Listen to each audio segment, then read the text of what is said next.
io ho conosciuto il maestro D'Annibale, perché venne a casa a salutare papà, prima che morisse. E mi ricordo che fu un incontro dolcissimo, commovente, molto commovente. Quindi questa è la mia prima cosa. Poi voglio dirvi che io stasera sto qui, ma non ci dovevo essere, perché papà fu omaggiato l'anno scorso.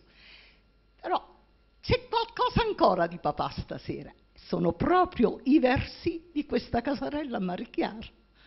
Quindi io sono nuovamente qui, non solo per ricordare il maestro D'Annibale, che ebbi il piacere di conoscere, ma un'altra volta papà, consentitemi ancora.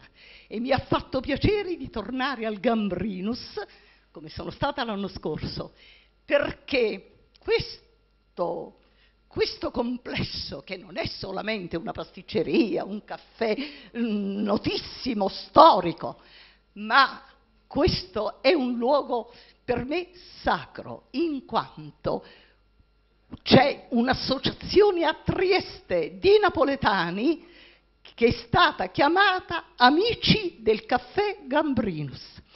Questa associazione sono 4 anni che ricorda mio padre. La prima volta nel 99 è a Mario, fra le 2 sponde del Piave, e ci fu l'annullo del francobollo. Poi nel 6 aprile 2001, erano 40 anni che era morto papà, al Largo Piave fu apposta una targa con la prima parte della leggenda del Piave.